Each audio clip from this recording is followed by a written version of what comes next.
Donc là, vous voyez, on retrouve cette petite découpe. L'idée, c'est d'avoir des écrans toujours plus grands.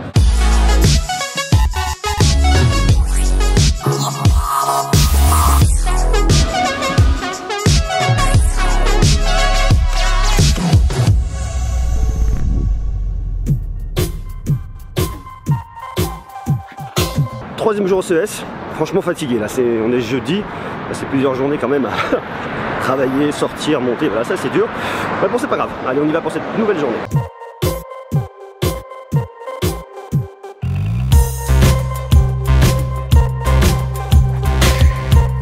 Aujourd'hui, on est au CES à Vegas, troisième jour. Ça va envoyer du bois. Je sais pas quelle vidéo je vais faire aujourd'hui. On va aller voir à l'intérieur ce qui se passe. On va au Convention Center. Bon, ça va, ça se passe? Eh ben écoute, pressé, mais on est bien. Je suis en train de vous mettre hyper en retard en fait, je suis très content. Ouais, regarde, on a été volé des popcorn, t'as quoi? des chewing-gums. Là c'est Waouh. Ah ouais, putain, ça c'est beau ça. Bravo. Voilà. Par de sauter dans des piscines, elle va bosser un peu. Ouais, c'est ça, c'est ça. À bientôt. À bientôt. Bon Salut courage. tout le monde. Ciao. Nous voilà de retour au paradis, au CES. Là, c'est le petit stand de Samsung. C'est un peu un musée de Samsung avec plein de produits qui sont sortis par le passé. Ça permet un peu de voyager dans le temps. Regardez ça, l'unpack du Samsung Galaxy S10 aura lieu le 20 février prochain à San Francisco et non pas au MWC. Mais il sera forcément présenté quelques jours après au MWC. Et puis il y aura aussi probablement un event à Paris, donc on ira le voir directement. Nous voilà au CES sur le stand de Hisense avec un smartphone, c'est le Hisense U30. Donc là, vous voyez, on retrouve cette petite découpe. L'idée, c'est d'avoir des écrans toujours plus grands et toujours plus d'immersion pour le multimédia. Vous avez un écran de 6,30 pouces. La résolution, c'est du FHD+, c'est l'écran au Infinity. Je trouve que c'est une alternative qui est assez intéressante à l'encoche. C'est pas complètement parfait pour le moment, mais c'est pas mal. Ça a en tout cas le mérite d'exister. On essaie de trouver des solutions qui sont vraiment intéressantes pour éviter d'avoir des grosses encoches ou des, pourquoi pas la petite goutte d'eau qui n'était pas la pire solution. Ça reste quand même pas parfait, c'est pas idéal, mais en tout cas on voit qu'on avance et que petit à petit, je dirais que le notch va finir par disparaître. Bon, la luminosité est pas mal, l'écran est assez sympa. À l'intérieur de cette machine, qu'est-ce qu'on a? On a un Qualcomm Snapdragon, la série 6, c'est un 675, deux versions, 6 Go de RAM avec 128 Go de stockage ou alors 8 Go de RAM avec 128 Go de stockage. Vous avez à l'arrière un petit capteur d'empreinte digitale, on voit assez facilement la position. Alors je suis pas hyper fan parce qu'on vient quand même gratter avec le petit module photo et avec le flash LED. Après, ce que j'aime pas sur ce design, sur ce modèle de Hisense, c'est le côté cuir. Je trouve ça vraiment rococo, très cheapos. Vous avez le logo Hisense sur le côté, bouton pour l'allumer, pour l'éteindre, bouton de volume.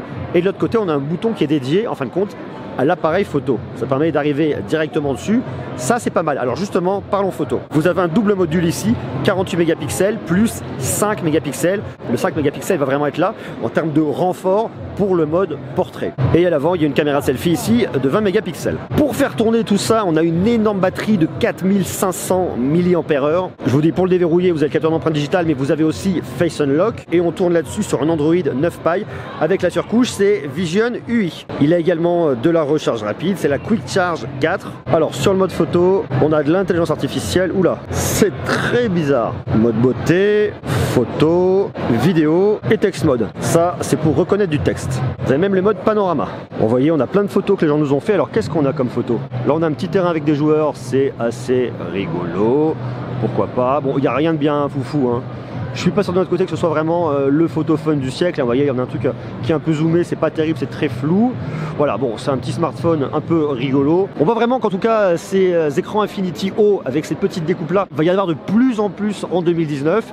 Qu'est-ce qui va arriver plus tard? Est-ce que la caméra va carrément disparaître sous l'écran? C'est ce que j'espère. En tout cas, on voit que c'est vraiment intéressant pour le multimédia et ça, en tout cas, c'est un point qui est vraiment cool. Et ici, vous avez une petite prise direct, plutôt pas mal. Alors, je vois pas, je pense que c'est de l'USB type C, mais si je me mets à le débrancher, il va sonner. Je ne raconte même pas comment.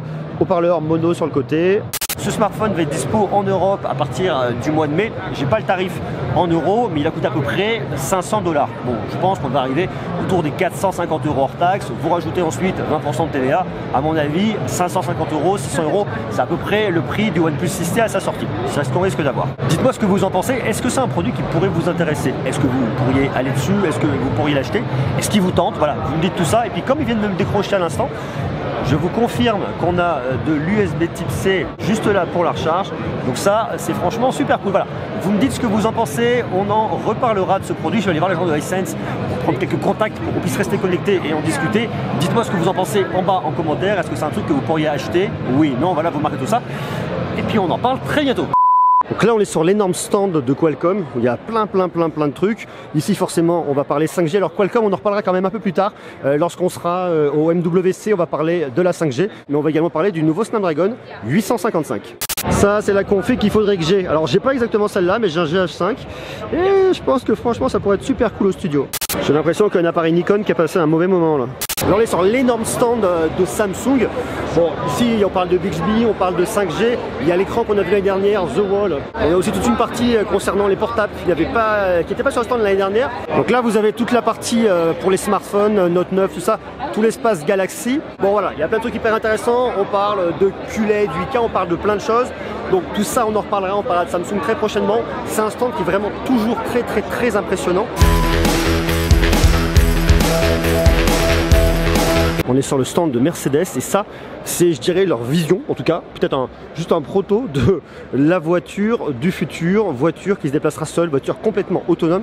Regardez la forme du truc, vous n'avez absolument aucun conducteur, tout se pilote complètement automatiquement et regardez l'intérieur, c'est juste hallucinant. Vous avez des écrans, bon ici on a Vegas donc forcément tout de suite on est dans le côté un peu roulette, mais le truc est juste oufissime. Ça c'est complètement what the fuck, ça c'est l'hélicoptère du futur, c'est le drone du futur pour les transports aériens dans une ville. On parle vraiment de transport dans la ville. Regardez, vous prenez place à bord de ce qui ressemble à un drone hélicoptère, c'est vraiment un énorme drone. On rentre dedans là. Le truc est complètement hallucinant. Regardez là, vous avez le truc belge, ça va voler dans les. Ça va voler ça, c'est hallucinant. Ok. Oh waouh. Ah c'est oufissime. I'm the pilot right now. Are you ready? Whenever you are. Yeah. Ce truc là c'est complètement hallucinant parce qu'en fait vous dites que c'est le nouveau moyen de transport, c'est le moyen de transport du futur en tout cas. Ça va probablement remplacer l'hélicoptère. Regardez les hélices, la taille du truc c'est complètement fou.